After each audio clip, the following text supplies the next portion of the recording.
हफीज सईद आणि वैदिक यांची भेट। या भेटीमुळे दिवसभर राजकीय क्षेत्रात झालंय गदारोळ।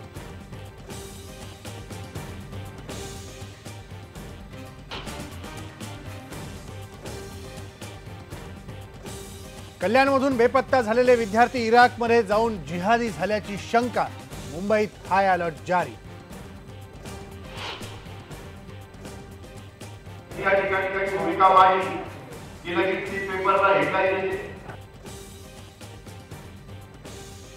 जागा वाटपावरून पवार काका पुतण्यांमध्ये रंगला वाद। जागा वाटपावर मी काही बोललो की आमच्याच पक्षाच्या वरिष्ठांकडून होते टीका।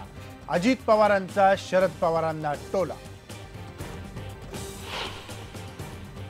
ज्यांनी शिवसेना प्रमुखांना त्रास दिला त्या लोकांना शिवसेनेत स्वीकारणार नाही, भुजबळ साहेबांचं काहीही नाराजी नाही आहे। मी पक्ष सोडताना त्यांना सुद्धा सांगितलं होतं। हे जवळजवळ आमच्या 6-7 महिन्यापूर्वी चालू होतं।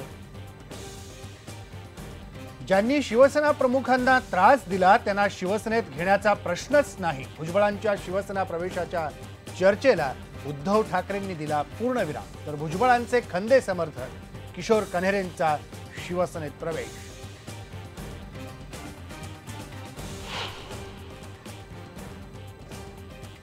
पेड न्यूज प्रकरणी निवडणूक आयोगाने आपल्यावर ठपका ठेवला नाही। अशोक चव्हाणांचा दावा। खर्चाचा तपशील वेळेत सादर न केल्याबद्दल निवडणूक आयोगाने पाठवली होती नोटीस।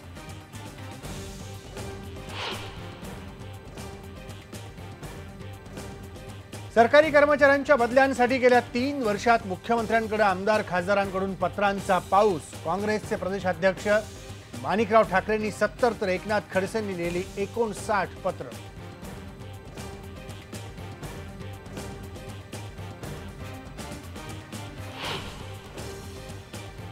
महाराष्ट्रावर दुष्काळाचं सावट गडद। ऐन पावसाळ्यात शेतकऱ्यांनी जनावरं काढली विकायला।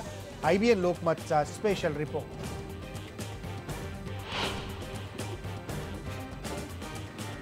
आणि भरतीच्या वेळी सावधगिरी बाळगण्याच्या सूचनांकडे मुंबईकरांचं दुर्लक्ष।